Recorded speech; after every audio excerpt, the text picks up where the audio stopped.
Welcome to Pushback. I'm Aaron Maté. My guest is Jennifer Perelman. She is running in the upcoming Florida primary as a Democrat, challenging Democratic Congress member Debbie Wasserman Schultz in Florida's 23rd district. Jennifer, welcome to Pushback. Let me start by asking you about the politics of your district when it comes to an issue where Debbie Wasserman Schultz has been very right-wing on. Of course, you're a Democrat, but she's been basically running as a Republican on issues of regime change, especially in Latin America. Open support for Trump's coup attempt in Venezuela, the longstanding U.S. embargo of Cuba. What is your take on these issues, and talk about the difficulty of running on them in your district? Well, first, thank you so much for having me on. I've actually been looking forward to talking to you for a while, so this is really exciting for me. Debbie is she's always been fairly hawkish, and she has always been really like a modern way. I mean, essentially, she's a pro-choice Republican. So none of her positions surprise me at all. She has supported every war, every surge, any military action that she can. She was just one of 30 Dems that supported the $50 billion increase to the Department of Homeland Security. So she's always been very hawkish. My take on Venezuela is the same as my take on really anything international, is that I am just not an imperialist interventionist, and I just think it's not our concern. It's not our business. So to me, Maduro is a democratically elected leader of a sovereign nation, and that's the end of the story. So I think that a lot of Debbie's support for Guaido stems from a sect of her population that she is really answering for here. There is this niche of very wealthy white Venezuelans that live in a portion of our district that they call West Venezuela. And these Venezuelans are people that do support this regime change. And I think that she really is speaking to them. I think that's her target market in a lot of cases. So, or maybe she just personally supports illegal wars. I really don't know. I do not. There's another Debbie in Florida for the Democratic Party, a member of Congress who has also has right-wing views when it comes to Latin America, and that is Congressmember Debbie Carcel Powell. And there was just a report in the Intercept by Ida Chavez, which says that Democrats have pulled an amendment that was sponsored by Democratic Congressmember Bobby Rush that would have tried to ease some of the Trump administration's new sanctions on Cuba.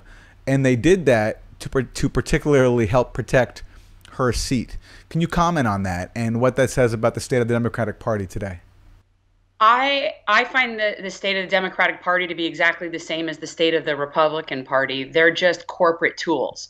So, the party itself, I don't think really stands for anything anymore. It's certainly not the Labor Party that I aim to represent. So I at this point, I almost have given up on looking at things from party lines perspective. But we do live in an area in South Florida where a lot of our Congress people are going to kowtow to certain populations that have political power in our community. And the Cuban population is one of those. The wealthy Venezuelan population is one of those. And so these people, these representatives, are doing what's politically expedient for them to do. Whether or not they actually agree with these things, I don't know. I do not agree with what they're talking about. I think we need to go back to, at a minimum, where we were under Obama regarding Cuba. But to me, all of these things these are financially motivated. These have nothing to do with human rights. These have nothing to do with what's in the best interest of our country and our people. These are politically and financially motivated positions that they're taking. So, I mean, it's hard for me to know why they do what they do really, but to me, it seems like somewhat of political theater given our audience in this district. Debbie Wasserman Schultz also has a very hawkish stance on Israel, a longtime supporter of the Israeli government, no matter what its character, whether it's under Labor or Likud. Where do you stand on this issue, and what do you make of the staunch support for Debbie Wasserman Schultz on this issue from you know, a strong base of her constituency in South Florida. Yeah, you want to talk about Israel, otherwise known as the third rail. That's what I kind of call that when we're talking about it. It's hard, and especially in this district, and it is very difficult to sort of walk that line. So I'm going to explain my position. She and I overlap in some places and do not agree in some places. I do support the existence of the state of Israel. I support a two-state solution. I am vehemently opposed to the human rights violations that are happening in Israel as well as in the occupied territories. I believe at a minimum we need to go back to the 67 boundaries. I did not agree with moving the embassy to Jerusalem. I do not agree with anything on either side that is violative of human rights or incendiary. And for the most part, the side of Israel is where the power lies. And when you're looking at these types of situations, you have to look at who actually has the power. And a common talking point down here, and we do live in a very Jewish district, and a very common talking point when we talk about Israel is a lot of people are very quick to say, oh, well, you know, that's because of Hamas. They can, you know, Israel's just trying to live and they just keep sending rockets. And so they have to do all these things. There's a lot of justification. And it's very difficult because we do have an older Jewish community that is still very much based in this fear indoctrinated concept of Zionism and post-Holocaust fear mentality. And I know this because I was raised in this by my grandparents, and this very fear-based mentality about Israel and what would happen without the existence of the state of Israel. But I have come to deprogram over many years. So I am not hawkish, and I am not where Debbie Wasserman Schultz is, although she did support the Iran deal. I also think we should be back in the Iran deal. And I would like to point out that a lot of the people in this district that tend to be more of our conservative Jewish community, they actually don't find her hawkish enough. A lot of the community here that tends to be the more conservative Jews, they actually were displeased that Debbie signed on the Iran deal. And now, granted, a lot of those people tend to be Republicans in this district that are that conservative or Orthodox Jewish. But so I would say that I am from where she is in terms of believing in a state of Israel. But I am I am not somebody who doesn't acknowledge the human rights violations and apartheid-like conditions of the state of Israel. So it's just hard because I'm dissatisfied with their government, but I'm dissatisfied with our government. So to me, it's similar. You know, it's interesting. You have a position that I think at this point, many left-wingers, you know, people that you're allied with would find too moderate, you know, in terms of supporting two states and all that. But it's just a reflection of how to the right Florida politics are, that even someone like Debbie Wasserman Schultz, who, you know, most leftists would agree is far to the right on Israel, is not hawkish enough. Let me ask you also about Medicare for all. The fact that we're now in this pandemic and it's exposed the failures of the system. Have you seen any more of an opening and receptivity to Medicare for all from people who might not have been receptive to it before as a result of just the catastrophic impact of this pandemic and what it's laid bare about our healthcare system? I've been noticing that shift over the past 4 or 5 years anyway.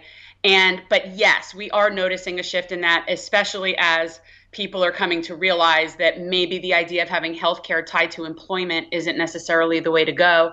And I think that for the most part, our district mirrors that of the country, and that most people do support Medicare for all here. Now, we do have an elderly population and people that are on Medicare, and to them, no, it is not a big issue.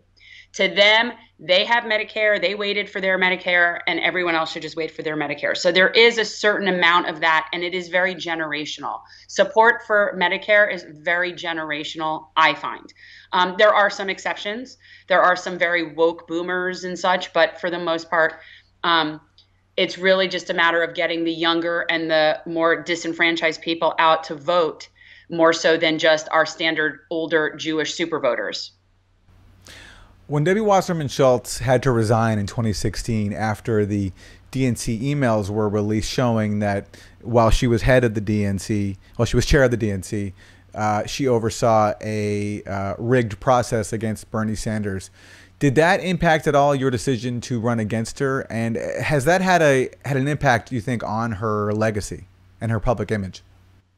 It's definitely had a huge impact on her public image when we're talking about outside of our district. That is really how anybody even knows her across the country, is for the most part that she was the person who cheated Bernie. And there's definitely a lot of animosity towards her. She's been very vilified by a lot of the progressives because of that. But really, she's been problematic to me as a representative for 16 years. She actually voted. When she first got elected, there was this premise of that she was going to speak out against the war in Iraq. And then she got into office and within 2 years voted for the surge. So, she's always been very hawkish. That's always been a huge problem of mine. She has taken increasingly more and more money from special interests like fossil fuel, payday lenders, for-profit prisons. I mean, all of these very, not just corporate, but very nefarious interests. And as somebody who lives here, it's just not acceptable. I worked on the campaign of her primary challenger in 2016. I was a volunteer on that campaign. And so I saw it firsthand. And I also saw how close he got, given he'd only lived here for 5 years prior to running. And I've been here my whole life, essentially. So I think that her time is definitely like wearing out. And there are a lot of people that have this kind of fatigue of looking at her over and over again. But my issues with her are really long before 2016. That to me was just where everybody in the general, the public got to see what we've known for a really long time here, which is just this complete corporate tool is what we're dealing with here. And finally, talk to us about your background. You are an attorney and an advocate. How has your social justice work and your professional work as an attorney, how has that influenced your politics? I have been an attorney for scarily like 20 years now already. But out of law school, I started doing criminal defense work. And that really is something that I've always been interested in. I've always had a very keen awareness of the disparity in our criminal justice system. And that has always been a big issue for me. I wrote a thesis paper on how capital punishment is modern day lynch law. And this is something that I have cared about for more than 20 years. So right now, the fact that there is so much attention being drawn onto police brutality, I'm very appreciative of that. But really, to me, it's just the tip of the iceberg of a very white supremacist system from top to bottom. So my background is in law and advocacy. I do love criminal law. I've done other areas of law. And prior to that, even before law school, my background is in journalism. So I still sort of feel like in my heart, I have this journalist mentality of wanting to be a whistleblower and wanting to be a truth teller and speak truth to power. And I do think that that is a really big part of what motivates me in what I'm doing, regardless of win or lose, just using this platform to really, highlight the issues that are important and really try to change the narrative to one of service as a representative instead of representatives as a career. So that's, what I've been really trying to do. But yeah, my background is journalism and law and a little bit of marketing mixed in there. Jen Perelman, candidate in Florida, challenging Debbie Wasserman Schultz in Florida's upcoming primary. Thanks very much. Thank you so much for having me on.